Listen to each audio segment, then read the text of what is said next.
Hi, good morning. Good to see everybody. Little injury update. We've been away for a couple days. Vic Ballard didn't go the other night.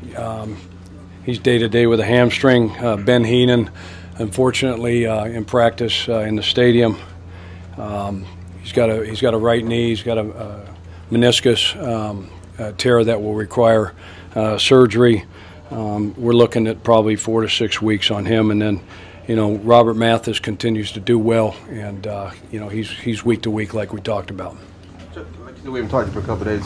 Your defense in that night practice seemed like they had the edge over the offense. Pretty aggressive, a couple interceptions on Andrew. No, and again we've played good defense, over the years. And now it's about consistency, and so they had a good night. They made some plays. It was really good to see both in the run game, in the pass game, forcing turnovers down in the red area. Huge emphasis on both sides of the ball for us this year. Chuck, one thing Jim Irsay mentioned that made it seem like you're more involved in the defense this year. Is that what you're trying to do, or not, or is that overstating it? I've always been involved, with the defense, and I think what happens over the course of time, and your program gets set up, there's a lot of things that come across my desk that doesn't come across anybody else's desk, and things that you got to tend to outside of football. And so, the way we're set up now, every year it just gets a little bit better and a little bit better, and everything seems to run, a little bit smoother. So I got more free time, to get in there and spend time. You guys know, I spent my whole life on that side of the football, so that's well documented. When you talk to consistency, it's got to just drive you crazy when you play well X number of games, and then you have that blip, Pittsburgh, Dallas, New England. That's consistency. You're get rid of those. Right. You play 5 games, that 5-game span, after a 0-2 start, and you play that kind of defense that we played, and then you have a game that you don't care to remember and the outcome of that deal, and that's what we're talking about. It's about doing your job, doing it well, communicating, and playing great defense on a consistent basis, week in and week out, and it doesn't matter who you play. Is it fair to say that no matter what you guys do until you play New England, until you play, how do you do different? It's every week. It's every week. If you don't prepare and you don't study and you don't know the game plan inside and out, you're setting yourself up for failure. So it doesn't matter. It doesn't matter who you play. And I'm not discrediting anybody in the National Football League. I'm giving all other 31 teams their due credit. Everybody's good. Everybody's got playmakers. Everybody can line up on any given Sunday.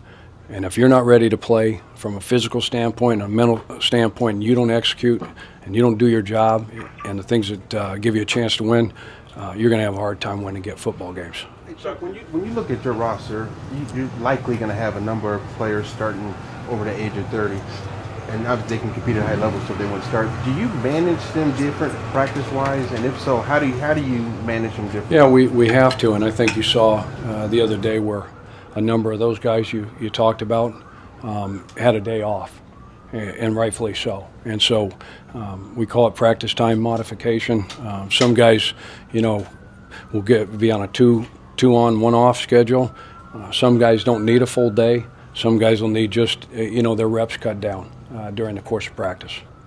Chuck, I can't remember if I've asked you this, but you've seen Vontae and Andre go at it the last few seasons down in Houston here. And what has that matchup been like in terms of one wins some, the other wins the rest, and what's that been like just from a competitive standpoint? No, it's been great, and not only between Vontae and Andre, but we got some other guys on both sides of football that are really good football players and highly competitive guys, and so that competition, that's what we want to do. We want to come out here and we want to compete at a high level. We don't want to cross the line. And we're looking to take care of one another, but there's great competition amongst all the position groups: O-line, D-line, linebackers and tight ends, linebackers and running backs, wideouts. You get to one-on-one. It's a great period. Those two, I'm sorry.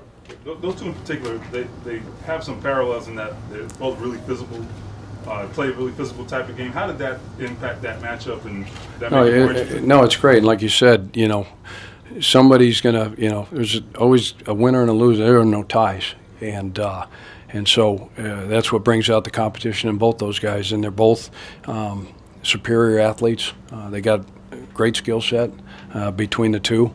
And so you love when it does work out and they get matched up together in whatever team drill we're doing or one-on-one drill. It's fun to watch. Going back to talking about the guys over 30, I don't know if it was you or Pep the other day that said that Frank doesn't like taking any snaps off. Are you surprised that, guys when they get older, they may want they don't like training camp as much, but Frank wants to be out there every single snap? Yeah, no. I mean, again, he's a great competitor. He's coming into a new system, and so he's like, Andre was in OTAs. He's no different. Those guys, we got to protect them from themselves, but they also need to work because he's not one of those guys that wants any doubt.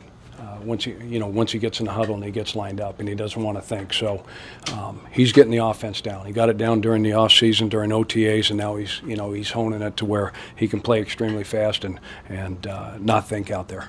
Chuck, on Heenan, had you seen enough of him to think this guy's got a chance to be? We like Ben. We like how he's wired. He's a tough guy. He's a smart guy. He doesn't say a whole lot, and he works extremely hard.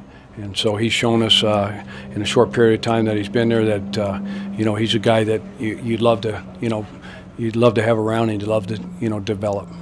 Chuck, have you seen any signs at all of slippage in Trent Cole, or has he been everything you? Excuse me? Have you seen any signs at all of slippage in Trent Cole? So far so good. I mean, I have not, and from the only thing that would slow him down from the time he got here again is new terminology. It's a different system, and he's learning new terminology. But from a physical standpoint, the three areas that our outside guys got to excel in: setting the edge, rushing the passer, and then coverage. He's done a great job in all those things, and he'll only get better once he gets more familiar with the scheme. Do you plan on it being a group effort at linebacker until Mathis gets back, or are you looking for one person to kind of stick We out? got a lot of guys, as you know, that can play. And so when you say a group effort, yeah, it'll be a collaborative effort. And, not only at the outside position, the inside position. So we got a lot of guys that can do a lot of different things and help us. We just got to find, ways to get them on the field. The safety you guys got off waivers, is it Mitchell? Yeah. He's got the labrum issue. Yeah, he's a corner. Was he corner? Yeah. Will he eventually practice in camp, or is that injury going to? I think we got to get him in here and see, exactly where he's at. I know he's had a shoulder. I know he's had surgery. What the timetable is, we've got to get him in here. I've got to have a conversation, with our doctors and our trainers to see exactly where he's at. Chuck, Andre Johnson is such a deliberate, slow, quiet guy when you talk to him. How's that contrast to the player he is? You've obviously known him a long time. Yeah, Buford Pusser, what was that? Carry big stick, but don't say, he's one of those guys that you don't, he's so quiet you never mess with. He says that guy you don't say, don't mess with that guy, But he's certainly a guy that, again, he doesn't say a whole lot like you mentioned, but what he does on the football field and how he attacks his profession, his work ethic and all those type of things, the plays that he can make, it speaks for itself. So I don't, there's a lot of quiet guys that are in the Hall of Fame.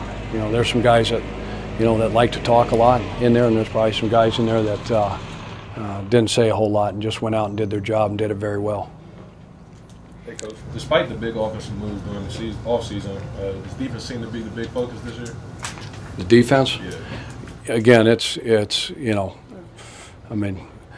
we've got our blinders on, we got our earmuffs on, and we understand, what's being said and what's being written. I think it goes back to our earlier discussion about consistency. We've got really good football players over there. We got guys that love the game. They're passionate about the game. Now it's just playing consistent football and not having lapses. And So that's what the focus is. I might have missed this, Chuck. Is Ballard just considered day-to-day then, Vic? Yeah. Okay. Yeah, he's day-to-day. Going back to Andre, he's got almost 10 years on most of the other guys that are receiving out there.